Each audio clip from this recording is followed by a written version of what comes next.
Polo ಆಟದ ಜನ್ಮ ಸ್ಥಳವೆಂದು ಈ ಕೆಳಗಿನ ಯಾವ ಭಾರತದ ರಾಜ್ಯ ಹೆಸರು ಪಡೆದಿದೆ? ಪೋಲೋ ಆಟದ ಜನ್ಮ ಸ್ಥಳವೆಂದು ಈ ಕೆಳಗಿನ ಯಾವ ಭಾರತ ರಾಜ್ಯ ಹೆಸರು ಪಡೆದಿದೆ?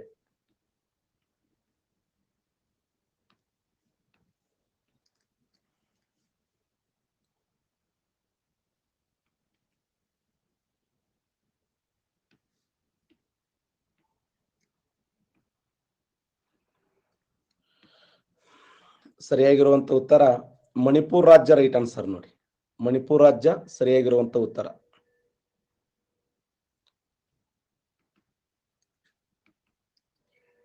ನೋಡಿ,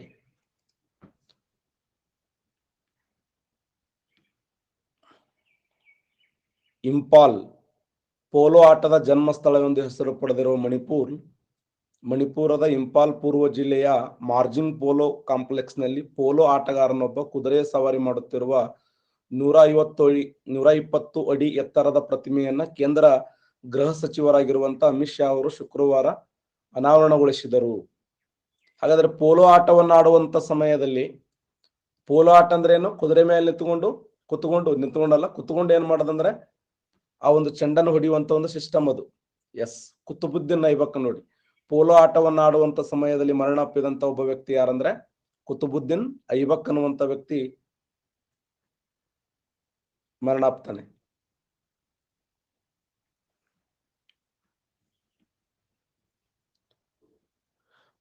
ಏನು ಅದೇ ಪೋಲೋ ಆಟವನ್ನು ಏನಂತ ಕರೀತಾರಂದ್ರೆ ಚೌಗನ್ ಆಟ ಅಂತ ಕರೀತಾರೆ. ಚೌಗನ್ ಅಂದ್ರು ಅಂದ್ರೆ ಪೋಲೋ.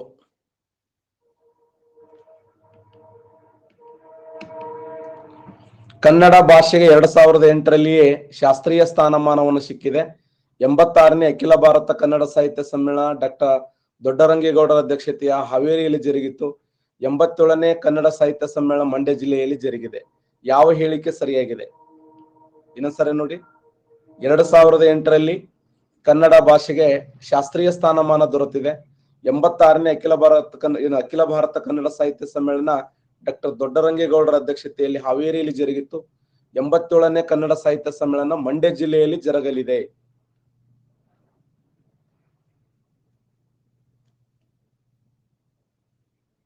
ಯಾವ ಹೇಳಿಕೆ ಸರಿಯಾಗಿದೆ?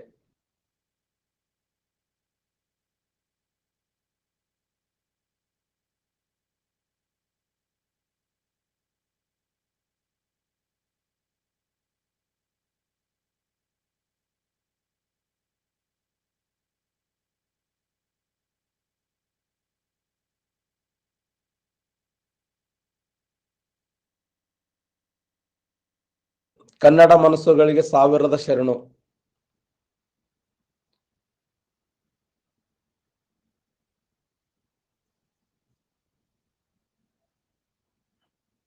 ಹಾವೇರಿಯಲ್ಲಿ ಕಳೆದ ಕನ್ನಡ ಸಾಹಿತ್ಯ ಸಮ್ಮೇಳನ ಯಾವ ನುಡಿಯೊಂದಿಗೆ ಆರಂಭವಾಯಿತೆಂಬುದಂದ್ರೆ ಶರಣೆಂಬೆ ಅರಿವಿಗೆ, ಶರಣೆಂಬೆ ಗುರುವಿಗೆ, ಶರಣೆಂಬೆ ಸಾಹಿತ್ಯ ಸರಸ್ವತಿಗೆ, ಶರಣೆಂಬೆ ಸಾಹಿತ್ಯ ಸರಸ್ವತಿಗೆ, ಶರಣೆಂಬ ನಿಮ್ಮೆಲ್ಲರಿಗೆ ಅನ್ನುವಂತ ಹಾಡಿನ ಮೂಲಕ ಸಮ್ಮೇಳನದ ಸರ್ವಾಧ್ಯಕ್ಷರಾಗಿರುವಂತ ಡಾಕ್ಟರ್ ದೊಡ್ಡರಂಗೇಗೌಡರ ಹಾವೇರಿ ಸಮ್ಮೇಳನದಲ್ಲಿ ಯಶಸ್ವಿಗೊಳಿಸಿದರು.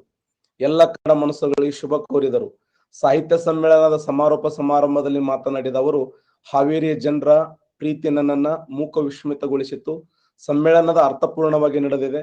ಎಲ್ಲ ಕನ್ನಡಿಗರ ಸಹಕಾರದಿಂದ ಸಮ್ಮೇಳನ ಯಶಸ್ವಿಯಾಗಿದೆ. 5 ಲಕ್ಷ ಜನರು ಪಾಲ್ಗೊಂಡು ಸಮ್ಮೇಳನಕ್ಕೆ ಮೆರುಗು ತಂದಿದ್ದಾರೆ. ಇದೇ ರೀತಿ ಮುಂದಿನ ವರ್ಷ ಮಂಡ್ಯದಲ್ಲಿ ನಡೆಯುವ ಸಾಹಿತ್ಯ ಸಮ್ಮೇಳನಕ್ಕೆ ಯಶಸ್ವಿ ಮಾಡೋಣ ಅನ್ನುವಂತ ಮಾತನ್ನ ಇಲ್ಲಿ ಹೇಳಲಾಯಿತು. ಹಾಗಾದ್ರೆ ಕನ್ನಡ ಸಾಹಿತ್ಯ ಸಮ್ಮೇಳನ ನಮ್ಮ ಭಾರತ ದೇಶದಲ್ಲಿ ಮೊಟ್ಟ ಮೊದಲ ಬಾರಿಗೆ ನಡೆದದ್ದು 1916. ಕನ್ನಡ ಸಾಹಿತ್ಯ ಸಮ್ಮೇಳನ ಜರುಗಬೇಕಾದ್ರೆ ಅದಕ್ಕೆ ಅತಿ ಹೆಚ್ಚು ಶಕ್ತಿ ನೀಡಿದವರು ಸರ್ ಎಂ ವಿಶ್ವೇಶ್ವರಯ್ಯ ಅವರು. ಯಾಕಂದ್ರೆ 1915ರಲ್ಲಿ ಕನ್ನಡ ಸಾಹಿತ್ಯ ಪರಿಷತ್ತು ಸ್ಥಾಪನೆಯಾದ ನಂತರ ಕನ್ನಡ ಭಾಷೆಗೆ ಒಂದು ವಿಶೇಷವಾದ ಸ್ಥಾನಮಾನವನ್ನು ನೀಡಬೇಕು, ಕನ್ನಡವನ್ನು ಉಳಿಸಬೇಕು, ಕನ್ನಡವನ್ನು ಬೆಳೆಸಬೇಕು, ಪ್ರತಿಯೊಂದು ಮನೆಗಳಲ್ಲಿ ಕನ್ನಡವನ್ನು ಮಾತನಾಡಬೇಕು ಅನ್ನುವಂತ ಉದ್ದೇಶಕ್ಕಾಗಿ ಈ ಅಖಿಲ ಭಾರತ ಕನ್ನಡ ಸಾಹಿತ್ಯ ಸಮ್ಮೇಳನಗಳು ಜರುಗ್ತವೆ. ಹಾಗಾದ್ರೆ ನಮ್ಮ ಮುಂದಿನ 87ನೇ ಅಖಿಲ ಭಾರತ ಕನ್ನಡ ಸಾಹಿತ್ಯ ಸಮ್ಮೇಳನ ಎಲ್ಲಿ ಜರುಗಲಿದೆ ಅಂತಂದ್ರ ಮಂಡ್ಯ ಜಿಲ್ಲೆಯಲ್ಲಿ ಜರುಗಲಿದೆ. ಆಲ್ರೆಡಿ ನಾವು ಎಷ್ಟನೇ ಸಾಹಿತ್ಯ ಸಮ್ಮೇಳನವನ್ನ ಯಶಸ್ವಿಗೊಳಿಸಿದ್ದೇವೆ ಅಂತಂದ್ರೆ 86ನೇ ಅಖಿಲ ಭಾರತ ಕನ್ನಡ ಸಾಹಿತ್ಯ ಸಮ್ಮೇಳನವನ್ನ ಯಶಸ್ವಿಗೊಳಿಸಿದ್ದೇವೆ. 86ನೇ ಅಖಿಲ ಭಾರತ ಕನ್ನಡ ಸಾಹಿತ್ಯ ಸಮ್ಮೇಳನ ಹಾವೇರಿ ಜಿಲ್ಲೆಯಲ್ಲಿ ಜರುಗಿತು. ಅದರ ಅಧ್ಯಕ್ಷರಾಗಿ ದೊಡ್ಡ ರಂಗೇಗೌಡರ ಅಧ್ಯಕ್ಷತೆಯಲ್ಲಿ. ಯಾಕಂದ್ರೆ ನಾಳೆ ಇವು ಎಕ್ಸಾಮ್ ಕೇಳುವಂತ ಸಾಧ್ಯತೆ ಇದೆ. ಯಾರ್ಯಾರು BEd D.Ed ಮುಗಿಸಿರಲ್ಲ, ನಿಮ್ಮೆಲ್ಲರಿಗೂ ಒಂದು ಸುವರ್ಣ ಅವಕಾಶ. ಈ ವರ್ಷ ಮುಂದಿನ ವರ್ಷದೊಳಗಾಗಿ 1000 ಪೋಸ್ಟ್ ಕಾಲ್ಫರ್ಮ್ ಆಗುವ ಸಾಧ್ಯತೆ ಇದೆ ಅಂತೇಳಿ ಇವತ್ತಿನ ಪೇಪರ್ದಲ್ಲಿ ನೀವು ಓದಿದ್ವಿ. ಚಂದ್ರಗಿರಿ ತೀರದಲ್ಲಿ ಎಂಬ ಪ್ರಸಿದ್ಧವಾದ ಕಾದಂಬರಿಯನ್ನು ಬರೆದವರು ಯಾರು?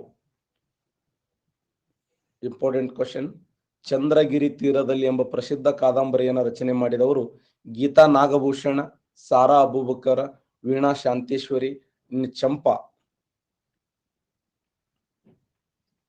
ಚಂದ್ರಗಿರಿ ತೀರದಲ್ಲಿ ಎಂಬ ಪ್ರಸಿದ್ಧವಾದ ಕಾದಂಬರಿಯನ್ನು ಬರೆದವರು ಯಾರು? ಚಂದ್ರಗಿರಿ ತೀರದಲ್ಲಿ ಎಂಬ ಪ್ರಸಿದ್ಧವಾದ ಕಾದಂಬರಿಯನ್ನು ಬರೆದವರು ಸಾರಾ ಅಬೂಬಕರ್. ನೋಡಿ, ಬಹಳ ಪ್ರಸಿದ್ಧವಾಗಿರುವಂತ ಲೇಖಕಿಯವರು ಸಾರಾ ಅಬೂಬಕರ್ ಅವರು. ಇವರು ನಾವು ಸೆಕೆಂಡ್ PUC ಇದ್ದಾಗ ಒಂದು ಚಾಪ್ಟರ್ ಬರೆದಿದ್ರು, ನಿಯಮಗಳ ನಡುವೆ ಅಂತ. ನಿಯಮಗಳ ನಡುವೆ ಮುಸ್ಲಿಂ ಕುಟುಂಬದಲ್ಲಿ ಆಗುವಂತ ತಲಾಕ್ ಪದ್ಧತಿ ವಿರುದ್ಧ ಧ್ವನಿ ಎತ್ತಿದಂತ ಅದ್ಭುತವಾಗಿರುವಂತ ಚಾಪ್ಟರ್ ಅದು. ಯಾರಾದ್ರೂ ನೀವು ಸೆಕೆಂಡ್ PUC ಈ ಚಾಪ್ಟರ್ ಓದಿದವ್ರು ಇರ್ತೀರಿ, ನಿಯಮಗಳ ನಡುವೆ ಅಂತ ಹೇಳಿ. ಬಹಳ ಒಂದು ವಿಶೇಷವಾಗಿರುವಂತ ಚಾಪ್ಟರ್ ಅದು. ಹೌದು, ಚಪ್ಪಲಿ.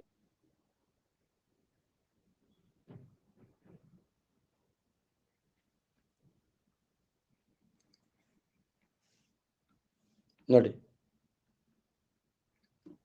ನಿಯಮಗಳ ನಡುವೆ ಚಂದ್ರಗಿರಿ ತೀರದ ಸ್ತ್ರೀ ಸ್ವತಂತ್ರವಾದಿ ಸಾರಾ ಅಬೂಬಕರ್. ಚಂದ್ರಗಿರಿ ತೀರದಲ್ಲಿ ಕಾದಂಬರಿ ಲಂಕೇಶ್ ಪತ್ರಿಕೆಯಲ್ಲಿ 1984ರಲ್ಲಿ ಧಾರಾವಾಹಿಯಾಗಿ ಬಂದಾಗ ಸಾರಾ ಅಬೂಬಕರ್ ಎಂಬ ಹೆಣ್ಣು ಮಗಳು ಹೆಸರು ಕನ್ನಡ ಸಾಹಿತ್ಯ ಲೋಕದಲ್ಲಿ ಅಪೂರ್ವವಾಗಿ ಕಾಣಿಸಿತು. ಮಹಿಳಾ ಕಾದಂಬರಿಗಳ ಹಲುಸಾದ ಬೆಳೆಯ ಈ ದಿನಗಳಲ್ಲಿ ಒಂದು ವೈಚಾರಿಕವಾದ ಸಾಮಾಜಿಕ ಕೃತಿಯಾಗಿ ಅದರ ಓದು ಕೊಟ್ಟ ಖುಷಿ ಅಸ್ಮರಣೀಯ. ಅದುವರೆಗೆ ಮುಸ್ಲಿಂ ಜನಾಂಗದ ಬಗ್ಗೆ ತಿಳಿದುಕೊಳ್ಳಬೇಕೆಂಬ ಹಂಬಲಕ್ಕೆ ಅದಾಗಲೇ ಫಕೀರ್ ಮೊಹಮ್ಮದ್ ಕಟ್ಟಾಡಿ, ಬೊಳವಾರು ಮೊಹಮ್ಮದ್ ಕುಂಜಿ ಅವರ ಕಥೆಗಳು ಒಂದಿಷ್ಟು ಉತ್ತರವನ್ನು ನೀಡಿದ್ದಾದರೂ ಮುಸ್ಲಿಂ ಜನಾಂಗದ ಕುರಿತು ಹೊಸ ತಿಳುವಳಿಕೆಯನ್ನ ಹೆಚ್ಚು ಆಕರ್ಷಕವಾಗಿದ್ದು ಈ ಒಂದು ಕಾದಂಬರಿಯ ಮೂಲಕ. ಅಂದ್ರೆ ಮುಸ್ಲಿಂ ಸಮಾಜದಲ್ಲಿರುವಂತಹ ಪದ್ಧತಿಗಳ ಬಗ್ಗೆ ಅಥವಾ ಮಹಿಳೆಯರ ಸ್ಥಾನಮಾನಗಳ ಬಗ್ಗೆ, ಇಸ್ಲಾಂ ಧರ್ಮದಲ್ಲಿರುವಂತಹ ಕೆಲವೊಂದು ಮೂಢನಂಬಿಕೆಗಳ ವಿರುದ್ಧ ಈ ಒಂದು ಚಂದ್ರಗಿರಿ ತೀರ ಎಂಬ ಕಾದಂಬರಿಯಲ್ಲಿ ಸಾರಾ ಅಬೂಬಕರ್ ಅವರು ವ್ಯಕ್ತಪಡಿಸ್ತಾರೆ. ಇದು ಕೆಳಗಿನಲ್ಲಿ ಯಾವುದು ಸರಿಯಾಗಿ ಹೊಂದಾಣಿಕೆಯಾಗಿದೆ? ಹುಲಿ ಸಂರಕ್ಷಿತ ಪ್ರದೇಶಗಳು ಮತ್ತು ಅವು ಇರುವ ಜಿಲ್ಲೆಗಳು. ಬಂಡೀಪುರ ಹುಲಿ ಸಂರಕ್ಷಣಾ ತಾಣ ಚಾಮರಾಜನಗರ, ಬಿಳಿಗಿರಿ ರಂಗನಾಥ ಸ್ವಾಮಿ ಚಾಮರಾಜನಗರ, ಭದ್ರಾ ಚಿಕ್ಕಮಗಳೂರು, ಕಾಳಿ ಉತ್ತರ ಕನ್ನಡ. 1, 2 ಸರಿಯಾಗಿದೆ, 2, 3, 4 ಸರಿಯಾಗಿದೆ, 1, 2, 3, 4 ಸರಿಯಾಗಿದೆ, 2 ಮತ್ತು 3 ಮಾತ್ರ ಸರಿಯಾಗಿದೆ. ಇಲ್ಲಿ ಹುಲಿ ಸಂರಕ್ಷಣಾ ತಾಣಗಳು ಒಂದು ಕಡೆ ಕೊಟ್ಟಿದ್ದಾರೆ, ಇನ್ನೊಂದು ಕಡೆ ಅವು ಇರುವಂತ ಜಿಲ್ಲೆಗಳನ್ನು ಕೊಟ್ಟಿದ್ದಾರೆ. ಕರೆಕ್ಟ್ ಆನ್ಸರ್ ಮಾಡಿ. ಕರ್ನಾಟಕ ರಾಜ್ಯದಲ್ಲಿ ಪ್ರಸ್ತುತ 5 ಹುಲಿ ಸಂರಕ್ಷಣಾ ತಾಣಗಳದಾವ. 5 ಹುಲಿ ಸಂರಕ್ಷಣಾ ತಾಣಗಳದಾವ. ಸರಿಯಾದಂತ ಉತ್ತರ ಬಂಡೀಪುರ ಚಾಮರಾಜನಗರದಲ್ಲಿ, ಬಿಳಿಗಿರಿ ರಂಗನ ಚಾಮರಾಜನಗರ, ಭದ್ರಾ ಚಿಕ್ಕಮಗಳೂರು ಮತ್ತು ಶಿವಮೊಗ್ಗದ ಮಧ್ಯದಲ್ಲಿ, ಕಾಳಿ ಉತ್ತರ ಕನ್ನಡ. 1, 2, 3, 4 ಸರಿಯಾಗಿದೆ ನೋಡಿ. ಕರ್ನಾಟಕ ರಾಜ್ಯದಲ್ಲಿ ಕಂಡುಬರುವ ಹುಲಿ ಸಂರಕ್ಷಿತ ತಾಣಗಳು ನೋಡಿ.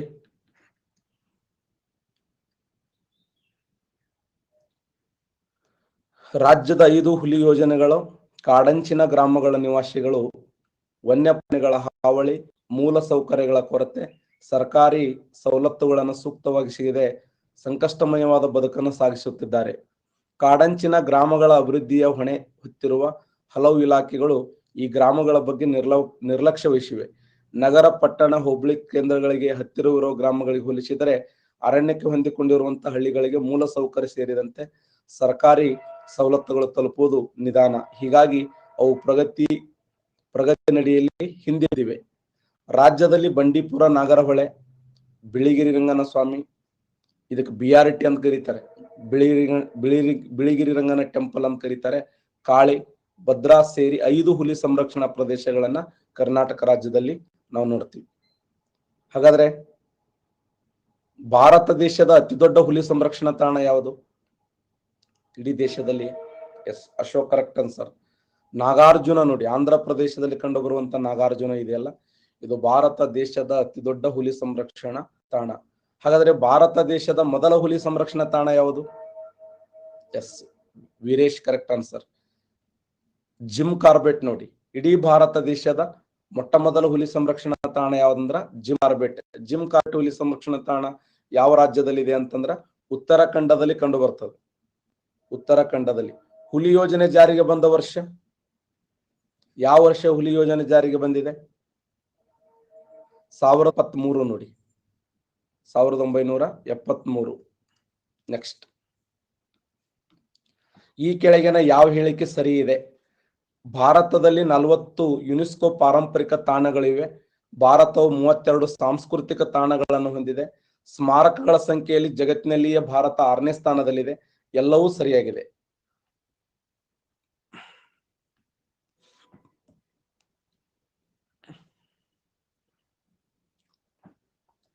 D right answer. ಎಲ್ಲವೂ ಸರಿಯಾಗಿದೆ ನೋಡಿ, ಎಲ್ಲವೂ ಸರಿಯಾಗಿದೆ. ಪ್ರಸ್ತುತ ಭಾರತದಲ್ಲಿ 40 ಯುನೆಸ್ಕೋ ಪಾರಂಪರಿಕ ತಾಣಗಳನ್ನು ನೋಡ್ತೀವಿ, 32 ಸಾಂಸ್ಕೃತಿಕ ತಾಣಗಳನ್ನು ಹೊಂದಿವೆ. ಸ್ಮಾರಕಗಳ ಸಂಖ್ಯೆಯಲ್ಲಿ ಜಗತ್ತಿನಲ್ಲಿ 6ನೇ ಸ್ಥಾನದಲ್ಲಿದೆ. ಮೇಲಿನ ಎಲ್ಲವೂ ಸರಿಯಾಗಿರುವಂತದ್ದು.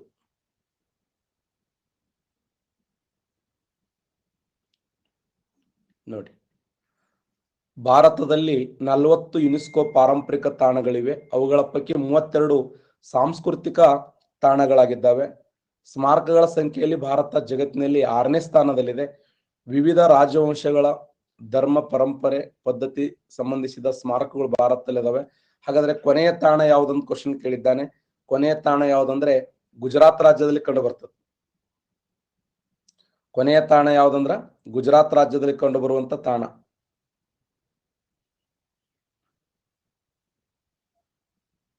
ಸ್ಥಳ ನೋಡಿ, ಧೋಲವೀರ. ಹಾಗಾದ್ರೆ ಕರ್ನಾಟಕ ರಾಜ್ಯದಿಂದ ಎಷ್ಟು ಸ್ಥಳಗಳು ವಿಶ್ವ ಪಾರಂಪರಿಕ ಪಟ್ಟಿಗೆ ಸೇರಿವ? S, very good. ಕರ್ನಾಟಕ ರಾಜ್ಯದಿಂದ ಟೋಟಲ್ 3 ಸೇರ್ಪಡೆಗ ನೋಡಿ. ಕರ್ನಾಟಕ ರಾಜ್ಯದಿಂದ 3 ವಿಶ್ವ ಪಾರಂಪರಿಕ ಪಟ್ಟಿಗೆ ಸೇರ್ಪಡೆಗೊಂಡಿದ್ದಾವೆ ನಮ್ಮ ರಾಜ್ಯದಿಂದ. ಆ 3ರಲ್ಲಿ 2 ಐತಿಹಾಸಿಕವಾಗಿ ಸೇರ್ಪಡೆಗೊಂಡಿದ್ದಾವೆ, 1 ನಿಸರ್ಗದತ್ತವಾಗಿ ಸೇರ್ಪಡೆಗೊಂಡಿದೆ. ಐತಿಹಾಸಿಕವಾಗಿ ಯಾವುದಂದ್ರ ಒಂದು ಹಂಪಿ, 2 ಪಟ್ಟದಕಲ್ಲು, 3 ಪಶ್ಚಿಮ ಘಟ್ಟಗಳು. ಪಶ್ಚಿಮ ಘಟ್ಟ ಹಂಪಿ 1986, ಪಟ್ಟದಕಲ್ಲು 1987, ಪಶ್ಚಿಮ ಘಟ್ಟ 2012. ವಿಶ್ವ ಪಾರಂಪರಿಕ ಪಟ್ಟಿಗೆ ಸೇರಿದಂತ ರಾಷ್ಟ್ರೀಯ ಉದ್ಯಾನವನಗಳ ಸಂಖ್ಯೆ ಎಷ್ಟು? Excellent, bus correct. 6 ರಾಷ್ಟ್ರೀಯ ಉದ್ಯಾನವನಗಳು ವಿಶ್ವ ಪಾರಂಪರಿಕ ಪಟ್ಟಿಗೆ ಸೇರಿವೆ. 32 ಸಾಂಸ್ಕೃತಿಕ ತಾಣಗಳು, ಇನ್ನು 6 ರಾಷ್ಟ್ರೀಯ ಉದ್ಯಾನವನಗಳು, 1 ಪಶ್ಚಿಮ ಘಟ್ಟ, 1 ಮಿಶ್ರವಾಗಿರುವಂತ ಸ್ಥಳ. ಟೋಟಲ್ ಬಂದ್ಬಿಟ್ಟು 40 ಸ್ಥಳಗಳು ನೋಡಿ. ಮಿಶ್ರ ಸ್ಥಳ ಯಾವುದು? ಸಿಕ್ಕಿಂ ರಾಜ್ಯದಲ್ಲಿ ಕಂಡು ಬಂದಂತ ಕಾಂಚನಜುಂಗ. ಎಸ್, ಹೌದು. ಭಾರತ ದೇಶದಿಂದ 75 ರಾಮ್ಸಾರ್ ತಾಣಗಳು ಸೆಲೆಕ್ಟ್ ಆಗ್ಯಾವ. ಕರ್ನಾಟಕ ರಾಜ್ಯದಿಂದ ರಾಮ್ಸಾರ್ ತಾಣಗಳ ಸಂಖ್ಯೆ ಕೇವಲ ಒಂದೇ ಒಂದು. ಅದು ಮಂಡ್ಯ ಜಿಲ್ಲೆಯಲ್ಲಿ ಕಂಡುಬರುವ ರಂಗನತಿಟ್ಟು ಅಂತ ಹೇಳಿ ಗುರುತಿಸ್ತೀವಿ. ರಂಗನತಿಟ್ಟು.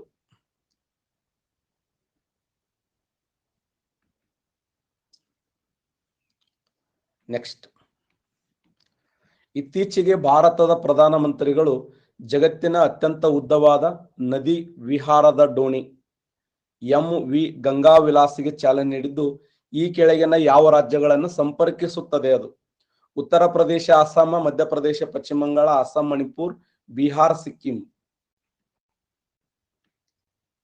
ಇತ್ತೀಚೆಗೆ ಭಾರತದ ಪ್ರಧಾನಮಂತ್ರಿಗಳು, ಇದು ಜನವರಿ 2023 ತಿಂಗಳದ ಪ್ರಚಲಿತ ಘಟನೆಗಳ ಬಗ್ಗೆ ಹೇಳ್ತಾ ಇದ್ದೆ ನಾನು. ಪ್ರಧಾನಮಂತ್ರಿಗಳು ಜಗತ್ತಿನ ಅತ್ಯಂತ ಉದ್ದದ ನದಿ ವಿಹಾರ ಡೋಣಿ MV ಗಂಗಾ ವಿಲಾಸ್ಗೆ ಚಾಲನೆ ನೀಡಿದ್ದು ಈ ಕೆಳಗಿನ ಯಾವ ರಾಜ್ಯಗಳನ್ನು ಸಂಪರ್ಕಿಸುತ್ತದೆ ಅಂದ್ರೆ ಉತ್ತರ ಪ್ರದೇಶ ಮತ್ತು ಅಸ್ಸಾಂ ರಾಜ್ಯಗಳನ್ನು ಸಂಪರ್ಕಿಸುತ್ತದೆ.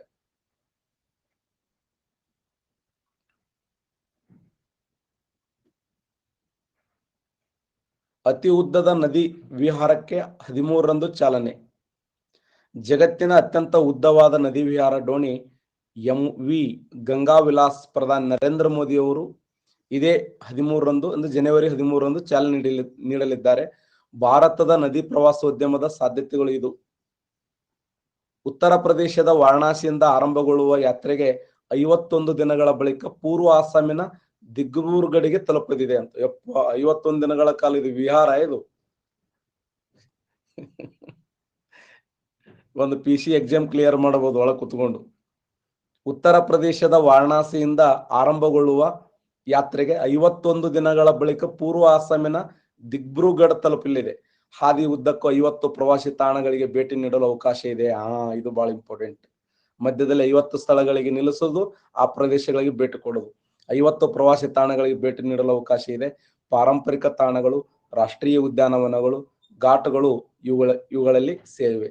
ಬಿಹಾರದ ಪಾಟ್ನಾ, ಜಾರ್ಖಂಡದ ಶಿವಗಂಜೆ, ಪಶ್ಚಿಮ ಬಂಗಾಳದ ಕಲ್ಕತ್ತಾ, ಬಾಂಗ್ಲಾದೇಶದ ಢಾಕಾ, ಅಸ್ಸಾಮಿನ ಗುವಾಹಟಿ ಅಂತ ನಗರಗಳು ಈ ವಿಹಾರದ ಹಾದಿಯಲ್ಲಿವೆ. ಭಾರತ ಬಾಂಗ್ಲಾದೇಶಗಳ ನದಿ ಮಾರ್ಗದಲ್ಲಿ ಈ ನೌಕೆ ಸಾಗಲಿದೆ. MV ಗಂಗಾ ಮೊದಲ ಯಾತ್ರೆಯಲ್ಲಿ ಸ್ವಿಟ್ಜರ್ಲ್ಯಾಂಡಿನ 23 ಪ್ರವಾಸಿಗರು ಭಾಗವಹಿಸಲಿದ್ದಾರೆ. ಎಷ್ಟು ಉತ್ಸಾಹ ಇದೆ ನೋಡಿ ಸ್ವಿಟ್ಜರ್ಲ್ಯಾಂಡದ ಪ್ರವಾಸಿಗರಿಗೆ. ಅವರೇ 23 ಜನ ಫಸ್ಟ್ ಅವರೇ ಕುತ್ಕೊಂಡು ತಿಗಾಡ್ತಾರತ್ತೆ. ಅವರೇ ಕುಂತ್ಕೊಂಡು ಹೋಗ್ಲಿ. 23 ಪ್ರವಾಸಿಗರು ಭಾಗಿಯಾಗಲಿದ್ದಾರೆ. ವಿಶ್ವ ಪ್ರಸಿದ್ಧ ಅಸ್ಸಾಮಿನ ಚಹಾದ ಕೇಂದ್ರವಾಗಿರುವ ದಿಬ್ರೂಗಢ್ಗೆ ಯಾತ್ರೆಗೆ ಮೇ 1ರಂದು ಪೂರ್ಣಗೊಳ್ಳಲಿದೆ ಅಂತ ಹೇಳಿ ಹಾಕಿದ್ದಾರೆ. ಯಾವ ನದಿಯಲ್ಲಿ ಇದೆ ಅಂದ್ರೆ ಗಂಗಾ ನದಿಯಲ್ಲಿ.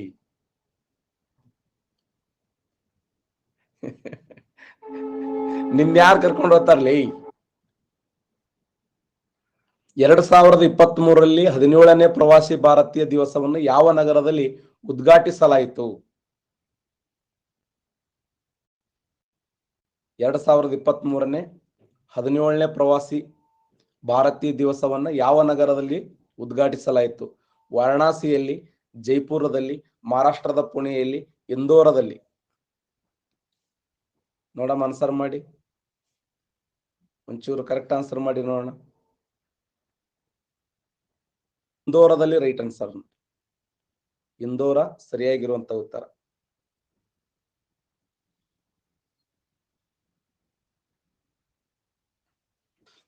ಪ್ರವಾಸಿ ಭಾರತೀಯ ವಿದೇಶಿ ನೆಲದಲ್ಲಿ ರಾಷ್ಟ್ರದೂತರು ಎಂದು ಪ್ರಧಾನಿ ನರೇಂದ್ರ ಮೋದಿ ಬಣ್ಣಿಸಿದ್ದಾರೆ. ನಿಮ್ಮ ಪಾತ್ರ ಬಹಳ ವೈವಿಧ್ಯಮಯವಾದದ್ದು. ಸೋಮವಾರ ಮಧ್ಯಪ್ರದೇಶದ ಇಂದೋರ್ ನಗರದಲ್ಲಿ ಪ್ರವಾಸಿ ಭಾರತೀಯ ದಿವಸದ 17ನೇ ಸಮ್ಮೇಳನವನ್ನು ಉದ್ಘಾಟಿಸಿದರು. ನೀವು ಯೋಗ, ಆಯುರ್ವೇದ, ಗುಡಿ ಕೈಗಾರಿಕೆ, ಕರಕುಶಲ ವಸ್ತುಗಳು ಹಾಗೂ ಸಿರಿಧಾನ್ಯಗಳಿಗೆ ದೂತರು ಎಂದರು. ಸುರಿನಾಮ್ ಗಣರಾಜ್ಯದ ಅಧ್ಯಕ್ಷ ಚಂದ್ರಿಕಾ ಪ್ರಸಾದ್ ಸಂತ್ ಕೋಹಿ ಕಾರ್ಯಕ್ರಮದ ವಿಶೇಷ ಅತಿಥಿಯಾಗಿದ್ದರು. ಗಯಾನ ಅಧ್ಯಕ್ಷ ಮೊಹಮ್ಮದ್ ಇರ್ಫಾನ್ ಅಲಿ ಮುಖ್ಯ ಅತಿಥಿಗಳಾಗಿ ಪಾಲ್ಗೊಂಡಿದ್ದರು. ಭಾರತ ಈಗ ಜ್ಞಾನದ ಕೇಂದ್ರವಾಗುವ ಸಾಮರ್ಥ್ಯ ಹೊಂದಿದ್ದಲ್ಲದೆ ನೈಪುಣ್ಯದ ಕೇಂದ್ರವೂ ಆಗಿದೆ ಎಂದು ಬಣ್ಣಿಸಿದರು, ಹೊಗಳಿದರು. ಭಾರತದ ಬಗ್ಗೆ ಮೆಚ್ಚುಗೆ 9 ಇದೆಯಲ್ಲ, ಇದನ್ನ ಪ್ರವಾಸಿ ಭಾರತೀಯ ದಿನವನ್ನಾಗಿ ಆಚರಣೆ ಮಾಡ್ತಾರೆ. ಯಾಕೆಂದ್ರೆ ಮಹಾತ್ಮ ಗಾಂಧೀಜಿಯವರು ಭಾರತ ದೇಶಕ್ಕೆ ಬಂದಿರುವಂತ ದಿನ ಅದು. 1915 ಜನವರಿ 9ನೇ ತಾರೀಕು. 2023 ಜನವರಿಯಲ್ಲಿ 6ನೇ ರಾಷ್ಟ್ರೀಯ ಯುವ ಜನೋತ್ಸವದ ಯಾವ ರಾಜ್ಯದಲ್ಲಿ ಜರುಗಿತು? ಆನ್ಸರ್ ಮಾಡಿ ಸಮಾಧಾನಾಗಿ. ಯುವ ಜನೋತ್ಸವ ಅನ್ನುವಂತ ಕಾರ್ಯಕ್ರಮ ಇದೆಯಲ್ಲ, ಯಾವ ರಾಜ್ಯದಲ್ಲಿ ಜರುಗಿತು? ಸರಿಯಾದಂತ ಉತ್ತರ ಕರ್ನಾಟಕ ರಾಜ್ಯದಲ್ಲಿ ಜರುಗಿದೆ ನೋಡಿ. ಕರ್ನಾಟಕ ರಾಜ್ಯದಲ್ಲಿ.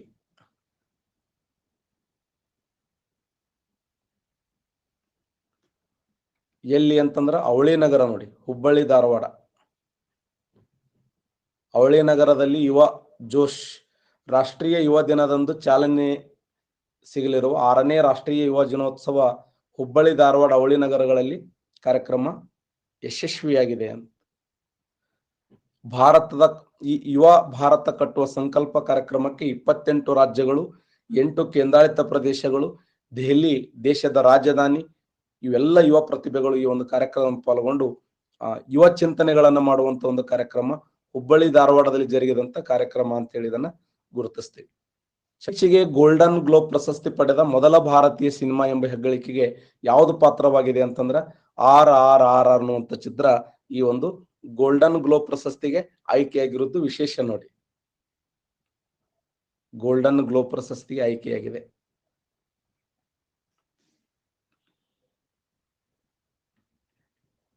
ಯಾವ ಹಾಡಂದ್ರ ನಾಟು ನಾಟು ಅನ್ನುವಂತ ಗೀತೆ.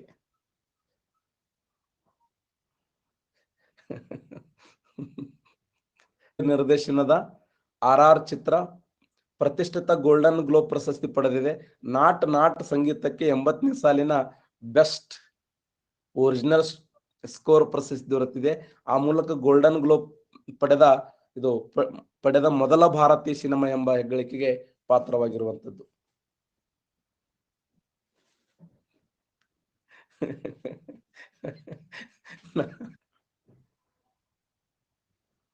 ನೋಡಿ, ಇತ್ತೀಚೆಗೆ ಗೋಲ್ಡನ್ ಗ್ಲೋಬ್ ಪ್ರಶಸ್ತಿ ಪಡೆದ ಮೊದಲ ಭಾರತೀಯ ಸಿನಿಮಾ ಎಂಬ ಹೆಗ್ಗಳಿಕೆಗೆ ಯಾವುದು ಪಾತ್ರವಾಗಿದೆ ಅಂದ್ರೆ RR ಫಿಲ್ಮ್. ಇದರ ನಿರ್ದೇಶಕ ಯಾರಂದ್ರೆ ರಾಜಮೌಳಿ. ರಾಜಮೌಳಿ ಯಾರು ಅಂತಂದ್ರೆ ಕರ್ನಾಟಕ ರಾಜ್ಯದ ಕನ್ನಡಿಗರು.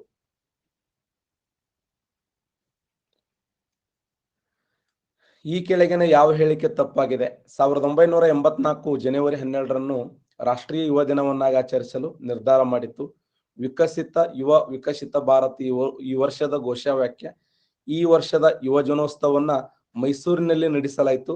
ಎಲ್ಲವೂ ಸರಿಯಾಗಿದೆ.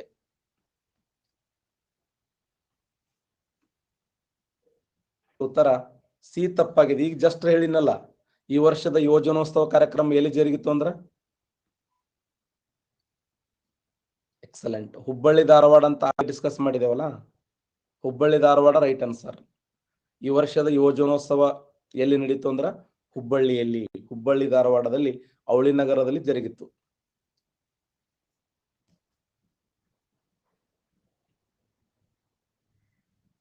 ಆಗಲಿ ರಾಷ್ಟ್ರಶಕ್ತಿ. ಯೌವನಾವಸ್ಥೆಯಲ್ಲಿ ಹಿಂದುತ್ವ ಮತ್ತು ಭಾರತ ತತ್ವಶಾಸ್ತ್ರದ ಕುರಿತು ಬೋಧನೆ ಮಾಡಿ ಇಡೀ ಜಗತ್ತಿಗೆ ಭಾರತೀಯ ಚಿಂತನೆಗಳ ಬಗ್ಗೆ ಸದಾಭಿಪ್ರಾಯ, ಗೌರವ, ಆಸಕ್ತಿ ಹೊಂದುವಂತೆ ಮಾಡಿದ ಶ್ರೇಯಸ್ಸು ಸ್ವಾಮಿ ವಿವೇಕಾನಂದರಿಗೆ ಸಲ್ಲುತ್ತದೆ. 1993 ಸೆಪ್ಟೆಂಬರ್ 11ರಂದು ವಿಶ್ವದ ಧರ್ಮಗಳ ಸಂಸತ್ತಿನಲ್ಲಿ ಅವರು ಮಾಡಿದ ಭಾಷಣ ಜಗತ್ತಿಗೆ ಬಹುದೊಡ್ಡ ಸಂದೇಶವನ್ನು ನೀಡಿತು. ಈ ಭಾಷಣದಲ್ಲಿನ ಮೊದಲ ನುಡಿ ಅಮೆರಿಕದ ಸಹೋದರ ಸಹೋದರಿ ಎಂಬುದು ಚಿರಸ್ಮರಣೀಯ. ಇಂಥ ವೀರ ಸನ್ಯಾಸಿಯ ಸ್ಮರಣಾರ್ಥಕವಾಗಿ ಅವರ ಜನ್ಮ ದಿನವನ್ನ ರಾಷ್ಟ್ರೀಯ ಯುವ ದಿನವನ್ನಾಗಿ ಆಚರಿಸಲು ಭಾರತ ಸರ್ಕಾರ 1984ರಲ್ಲಿ ನಿರ್ಧಾರ ಮಾಡಿತ್ತು. ಅದರಂತೆ ಈ ವರ್ಷ ವಿಕಸಿತ ಯುವ ವಿಕಸಿತ ಭಾರತ ಎಂಬ ಧ್ಯೇಯ ವಾಕ್ಯದೊಂದಿಗೆ ದೇಶದಲ್ಲಿ ಎಲ್ಲೆಡೆ ಯುವ ದಿನವನ್ನಾಗಿ ಆಚರಿಸಲಾಯಿತು. ಸ್ವಾಮಿ ವಿವೇಕಾನಂದರು ಭಾರತ ಯುವ ಜನತೆಗೆ ಶಕ್ತಿ ಸಾಮರ್ಥ್ಯಗಳ ಬಗೆಗೆ ಅಪಾರ ವಿಶ್ವಾಸ ಹೊಂದಿದ್ದರು. ನನಗೆ 100 ಜನ ಸದೃಢ ಯುವಕರನ್ನು ನೀಡಿ ನಾನು ಬಲಾಢ್ಯ ಜಗದ್ಗುರು ಭಾರತವನ್ನ ಕಟ್ಟುತ್ತೇನೆ. ಅದು ಹೆಂಗಿರ್ಬೇಕು ಯುವಕರು ಅಂದ್ರೆ ಕಬ್ಬಿಣ ಮತ್ತು ಉಕ್ಕು ಮತ್ತು ಕಬ್ಬಿಣದಂತ ಮಾಂಸಖಂಡಗಳುಳ್ಳ, ಕಬ್ಬಿಣ ಮತ್ತು ಉಕ್ಕಿನಂತ ಮಾಂಸಖಂಡಗಳು ಹೊಂದಿದ್ದು ಬರೀ ಎತ್ತರ ದಪ್ಪಿದ್ದು ಮಂದಿ ಕೈಲಿ ಪಡ ಹೊಡ್ಸ್ಕೊಂಡ್ ಬರ್ತದ್ದು ಅಂದ್ರ ಅವು ಇಂಪಾರ್ಟೆಂಟ್ ಅಲ್ಲ. ವಿದ್ಯುತ್ ಪ್ರವಾದಂತ ಶಕ್ತಿಯನ್ನು ಹೊಂದಿರಬೇಕು, ಅಗಾಧವಾಗಿರುವಂತ ಶಕ್ತಿ. ಬರೀ ಯಾಕಡ್ರಿ ಮಾತಾಡೋದು ಏನ್ರ ಅನ್ನೋದು ನಾ ನೋಡ್ತಿರ್ತೀನಿ. ಮಂದಿ ಯಾಕಡ್ರಿ ಮಾತು ಬರೀ ಮಂದಿ ಕೈಲಿ ಹೊಡ್ಸ್ಕೊಂಡ್ ಬರ್ತಿರ್ತಾವ. ವಿಶ್ವದ ಅತ್ಯಂತ ಪ್ರಭಾವಶಾಲಿ ಪಾಸ್ಪೋರ್ಟ್ಗಳ ಪಟ್ಟಿಯಲ್ಲಿ ಭಾರತ ಎಷ್ಟನೇ ಸ್ಥಾನದಲ್ಲಿದೆ? Important question.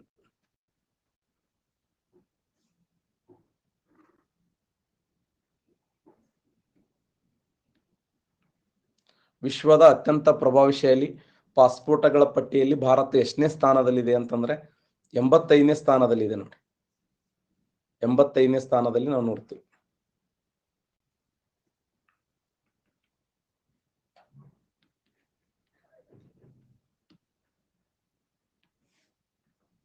ವಿಶ್ವದ ಅತ್ಯಂತ ಪ್ರಭಾವಶಾಲಿ ಪಾಸ್ಪೋರ್ಟ್ಗಳ ಪಟ್ಟಿಯಲ್ಲಿ ಭಾರತ ಪಾಸ್ಪೋರ್ಟ್ 85ನೇ ಸ್ಥಾನ ಪಡೆದುಕೊಂಡಿದೆ.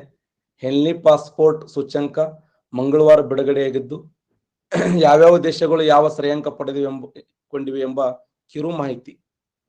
ಭಾರತ ಶ್ರೇಯಾಂಕ ಕಳೆದ 83ನೇ ಶ್ರೇಯಾಂಕದಲ್ಲಿ ಭಾರತ ಪಾಸ್ಪೋರ್ಟ್ 2 ಸ್ಥಾನ ಕುಸಿಯುವ ಮೂಲಕ 85ನೇ ಸ್ಥಾನಕ್ಕೆ ಏರಿದೆ. ಇನ್ನೂ ಇಂಪ್ರೂವ್ಮೆಂಟ್ ಆಗ್ಬೇಕು. ಜಪಾನ್ ನಂಬರ್ 1 ಸ್ಥಾನದಲ್ಲಿದೆ. ಜಪಾನ್ ಸತತ 5 ವರ್ಷಗಳಿಂದ ನಂಬರ್ 1 ಸ್ಥಾನವನ್ನು ಪಡ್ಕೊಂಡದು. 227 ದೇಶಗಳ ಪೈಕಿ 193 ದೇಶಗಳು ಪೂರ್ವ ನಿಗದಿತ ವೀಸಾ ಇಲ್ಲದೆ ಭೇಟಿ ನೀಡಬಹುದಾಗಿದೆ. ಯಾರಿಗೆ ಯಾವ ಸ್ಥಾನ?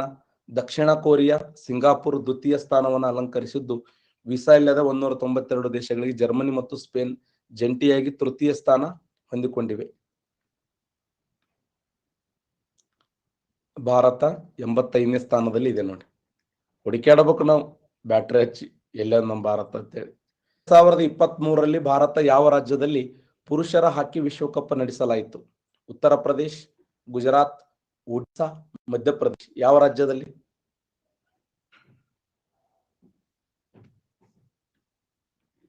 2023ರ ಭಾರತದ ಯಾವ ರಾಜ್ಯದಲ್ಲಿ ಪುರುಷರ ವಿಶ್ವಕಪ್ ನಡೆಸಲಾಯಿತು ಅಂದ್ರೆ ಒಡಿಶಾ ರಾಜ್ಯ. ರೈಟ್ ಆನ್ಸರ್ ನೋಡಿ, ಒಡಿಶಾ. ಒಡಿಶಾ ರಾಜ್ಯ ಸರಿಯಾಗಿರುವಂತ ಉತ್ತರ.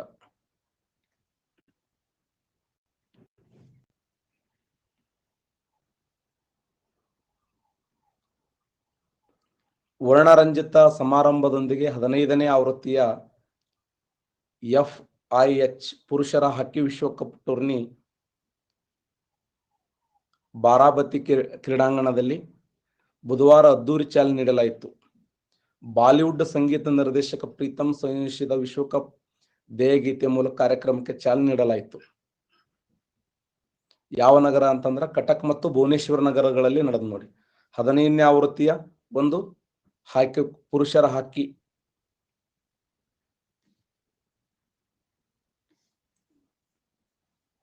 ಒಡಿಶಾ ರಾಜ್ಯದಲ್ಲಿ. ಕರ್ನಾಟಕದ ಯಾವ ಜಿಲ್ಲೆ ಮೊದಲ ಬಾರಿಗೆ ಯುವ ಜನೋತ್ಸವ ಆಚರಣೆಗೆ ಅವಕಾಶ ನೀಡಲಾಯಿತು ಅಂದ್ರೆ ಹುಬ್ಬಳ್ಳಿ ಧಾರವಾಡ. ಸರಿ, ಒಳ್ಳೆಯದನ್ನೇ ಆಡಿದ್ದ ಆಡಕ್ಕೆ ಸ್ವಯಂ.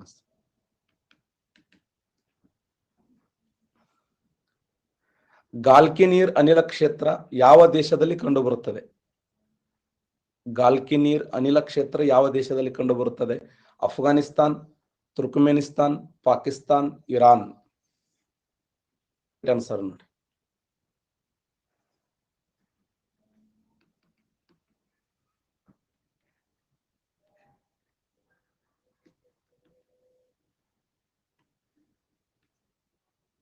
ಎಂತ ಒಂದು ಅದ್ಭುತ. ದೇಶಗಳ ನಡುವೆ ಕೊಳವೆಗಳ ಮೂಲಕ ನೈಸರ್ಗಿಕ ಅನಿಲವನ್ನು ಸಾಗಿಸುವ ಹೊಸ ಯೋಜನೆಯನ್ನ ರೂಪಿಸಲಾಗಿದ್ದು ಅದನ್ನು ತಾಪಿ ಅಂತ ಕರೀತಾರೆ. ಕೊಳವೆ ಮಾರ್ಗ ಯೋಜನೆ ಎಂದು ಹೆಸರಿಸಲಾಗಿದೆ. Turkmenistan, Afghanistan, Pakistan, India. TAPI ಅಂದ್ರ ಟಿ ಅಂತಂದ್ರೆ ತುರ್ಕ್ಮೆನಿಸ್ತಾನ್, ಎ ಅಂದ್ರೆ ಅಫ್ಘಾನಿಸ್ತಾನ್, ಪಿ ಅಂದ್ರೆ ಪಾಕಿಸ್ತಾನ್, ಐ ಅಂದ್ರೆ India. Turkmenistan, Afghanistan, Pakistan, India ದೇಶಗಳು ಸಹಭಾಗಿತ್ವದಲ್ಲಿ ಈ ಯೋಜನೆ ಅನುಷ್ಠಾನಗೊಳ್ಳುತ್ತಿದೆ. ಯೋಜನೆಗೊಳಪಡುವ ಪ್ರತಿ ರಾಷ್ಟ್ರಗಳ ಹೆಸರು ಮೊದಲ ಅಕ್ಷರವನ್ನು ಜೋಡಿಸಿ ತಾಪಿ ಎಂದು ಹೆಸರಿಸಲಾಗಿದೆ. ಈ ಯೋಜನೆ ನಿರ್ಮಾಣ ಹಂತದಲ್ಲಿದೆ. ಈ ಯೋಜನೆಯಡಿ 4 ದೇಶಗಳ ನಡುವೆ 1814 ಕಿಲೋಮೀಟರ್ ಉದ್ದದ ಕೊಳವೆ ಮೂಲಕ ನೈಸರ್ಗಿಕ ಅನಿಲ ಪೂರೈಕೆವಾಗುತ್ತಿದೆ. ತುರ್ಕ್ಮೆನಿಸ್ತಾನದಲ್ಲಿ ಆರಂಭಗೊಳ್ಳುವ ಪೈಪ್ಲೈನ್ ಯೋಜನೆ ಅಫ್ಘಾನಿಸ್ತಾನದ ಮೂಲಕ ಪಾಕಿಸ್ತಾನ ಭಾರತವನ್ನು ಪ್ರವೇಶ ಮಾಡಲಿದೆ. ನೋಡಿ, ಬೃಹತ್ಕಾರದ ಒಂದು ಅನಿಲ ದೂತ ಎಲ್ಲಿದೆ ಅಂದ್ರೆ ಈ ತುರ್ಕ್ಮೆನಿಸ್ತಾನದಲ್ಲಿ ನೋಡಕ್ ಸಾಧ್ಯ ಇದೆ. ಅಲ್ಲಿಂದ 3 ದೇಶಗಳು ಪಡ್ಕೋತವೆ. ಯೋಜನೆಯ ಹೆಜ್ಜೆಗಳು. ನವೆಂಬರ್ 2014ರಲ್ಲಿ 4 ರಾಷ್ಟ್ರಗಳು ತಾಪಿ ಪೈಪ್ಲೈನ್ ಕಂಪನಿ ಲಿಮಿಟೆಡ್ ಒಕ್ಕೂಟ ಪ್ರಾರಂಭವಾಯಿತು.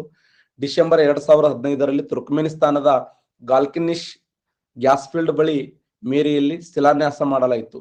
ಈ ಯೋಜನೆಯ ಅಭಿವೃದ್ಧಿಗಾಗಿ ಫೆಬ್ರವರಿ 2016ರಲ್ಲಿ 4 ದೇಶಗಳ ಹೂಡಿಕೆ ಒಪ್ಪಂದಕ್ಕೆ ಸಹಿ ಹಾಕಿದವು. ಫೆಬ್ರವರಿ 2018ರಲ್ಲಿ ಪೈಪ್ಲೈನ್ ಅಫ್ಘಾನಿಸ್ತಾನ ಪಾಕಿಸ್ತಾನ ವಿಭಾಗದ ನಿರ್ಮಾಣ ಕಾರ್ಯ ಪ್ರಾರಂಭವಾಯಿತು. ನಡೆ ಕಡೆ ಮುಂದೆ ಯಾವ ವರ್ಷ ಬರ್ತದೆ ಯಾರಿಗ ಗೊತ್ತು.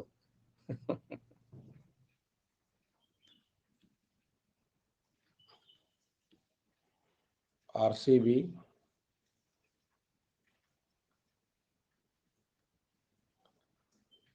GT,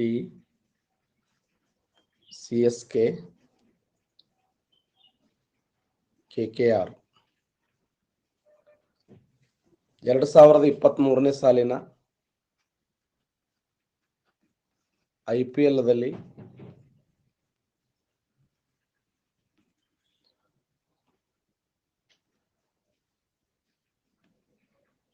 ಫೈನಲ್ನಲ್ಲಿ ಸೋತ ತಂಡ ಯಾವುದು? ಫೈನಲ್ ಅಲ್ಲಿ ಸ್ವತಂತ್ರ ತಂಡ ಯಾವುದು? ಯಾವ ತಂಡ ಸೋತಿದೆ? ಉತ್ತರ ಜಿಟಿ ಸೋತಿದೆ ನೋಡಿ. ಜಿಟಿ ಅಂದ್ರೆ ಯಾರು? ಜಿಟಿ ಅಂದ್ರೆ ಯಾವ ತಂಡ? ಗುಜರಾತ್ ಟೈಟಲ್ಸ್ ಅಂತ ಅರ್ಥ. ಗುಜರಾತ್ ಟೈಟಲ್ಸ್. ಗುಜರಾತ್ ಟೈಟಲ್ಸ್ ತಂಡದ ಕ್ಯಾಪ್ಟನ್ ಯಾರು? ಹಾರ್ದಿಕ್ ಪಾಂಡ್ಯ ನೋಡಿ. ಹಾರ್ದಿಕ್ ಪಾಂಡ್ಯ. ಬಟ್ ವಿಜೇತ ತಂಡದ ನಾಯಕ ಯಾರು ಅಂತಂದ್ರೆ ಮಹೇಂದ್ರ ಸಿಂಗ್ ಧೋನಿ. 2023ನೇ ಸಾಲಿನ ವಿಜೇತ ತಂಡದ ನಾಯಕ ಯಾರು ಅಂತಂದ್ರ ಮಹೇಂದ್ರ ಸಿಂಗ್ ಧೋನಿ.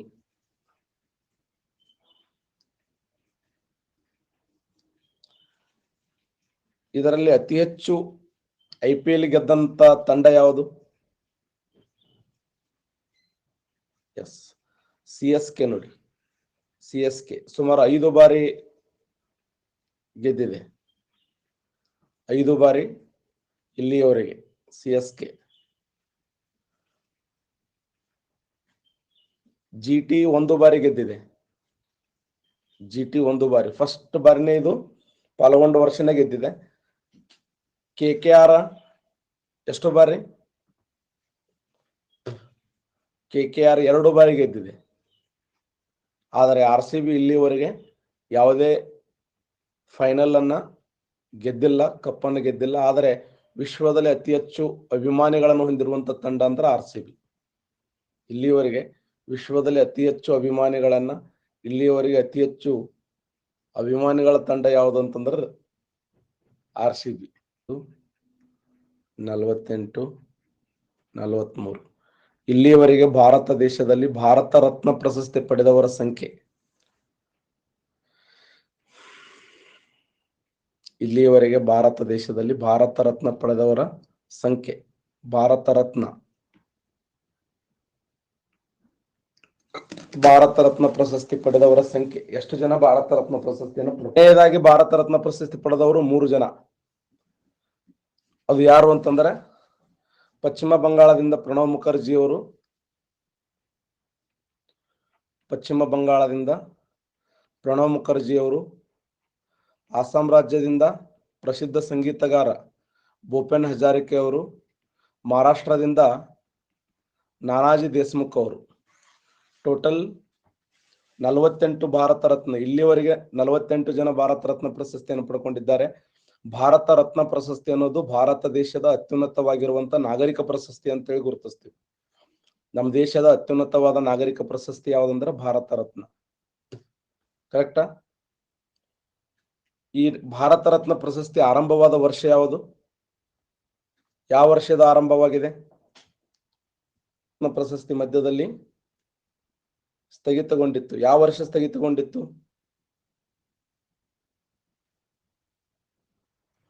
1977ರಲ್ಲಿ ಸ್ಥಗಿತಗೊಂಡಿತ್ತು ನೋಡಿ.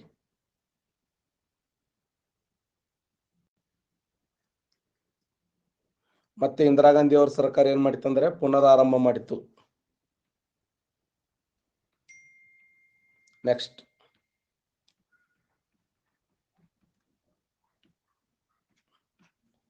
ನೃಪತುಂಗ ಪ್ರಶಸ್ತಿ,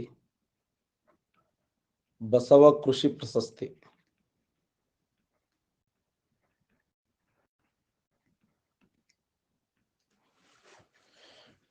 ಕರ್ನಾಟಕ ರಾಜ್ಯ ಸರ್ಕಾರ ಮತ್ತು BMTC ಅವರು ಸೇರಿ ಕೊಡುವಂತ ಪ್ರಶಸ್ತಿ ಯಾವುದು?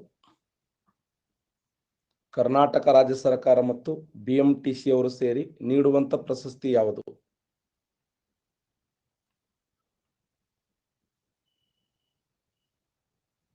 ಇಬ್ಬರ ಸಂಯುಕ್ತಾಶ್ರಯದಲ್ಲಿ ನೀಡುವಂತ ಪ್ರಶಸ್ತಿ ಯಾವುದು ಅಂತಂದ್ರೆ ಸರಿಯಾದಂತ ಉತ್ತರ ನೃಪತುಂಗ ಪ್ರಶಸ್ತಿ ನೋಡಿ. ನೃಪತುಂಗ ಪ್ರಶಸ್ತಿ ರೈಟ್ ಆನ್ಸರ್. ನಾಡೋಜ ಪ್ರಶಸ್ತಿಯನ್ನು ಯಾರು ಕೊಡ್ತಾರೆ?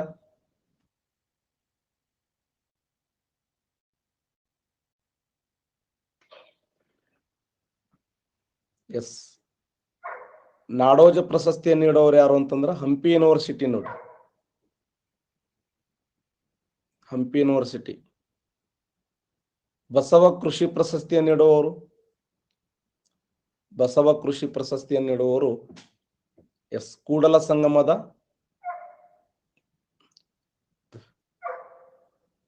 ಸಂಗಮದ ಪೀಠ ನೋಡಿ.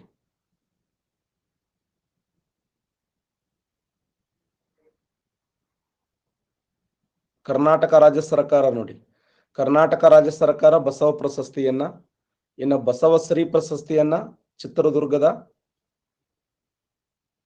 ಮಠ, ಆ ಚಿತ್ರದುರ್ಗದ ಪೀಠ ಏನ್ ಮಾಡ್ತಂದ್ರ ಬಸವ ಶ್ರೀ ಪ್ರಶಸ್ತಿಯನ್ನು ಕೊಟ್ರೆ, ಬಸವ ಕೃಷಿ ಪ್ರಶಸ್ತಿಯನ್ನ ಕೂಡಲ ಸಂಗಮದ ಪಂಚಮಶಾಲಿ ಮಹಾಪೀಠ ಏನ್ ಮಾಡ್ತದಂದ್ರ ಈ ಒಂದು ಬಸವ ಕೃಷಿ ಪ್ರಶಸ್ತಿಯನ್ನ ನೀಡುತ್ತದೆ.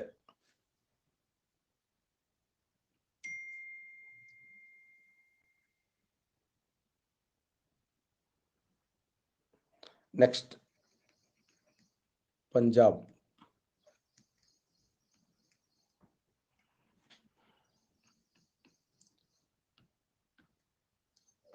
ಭಾರತ ದೇಶದ ಯಾವ ಸರ್ಕಾರವು ಮಹಿಳೆಯರಿಗೆ ಉಚಿತವಾಗಿರುವಂತ ಬಸ್ ಪ್ರಯಾಣಕ್ಕೆ ಅವಕಾಶವನ್ನ ಕೊಟ್ಟಂತ ದೇಶದ ಮೊದಲ ಸರ್ಕಾರ ಯಾವುದು?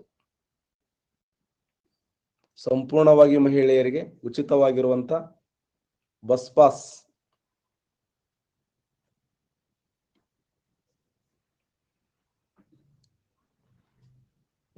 ನೋಡಿ. ಸರಿಯಾದಂತ ಉತ್ತರ ಕರ್ನಾಟಕ ರಾಜ್ಯ ಸರ್ಕಾರ ನೋಡಿ. ಸನ್ಮಾನ್ಯ ಶ್ರೀ ಸಿದ್ದರಾಮಯ್ಯ ಅವರ ಸರ್ಕಾರ.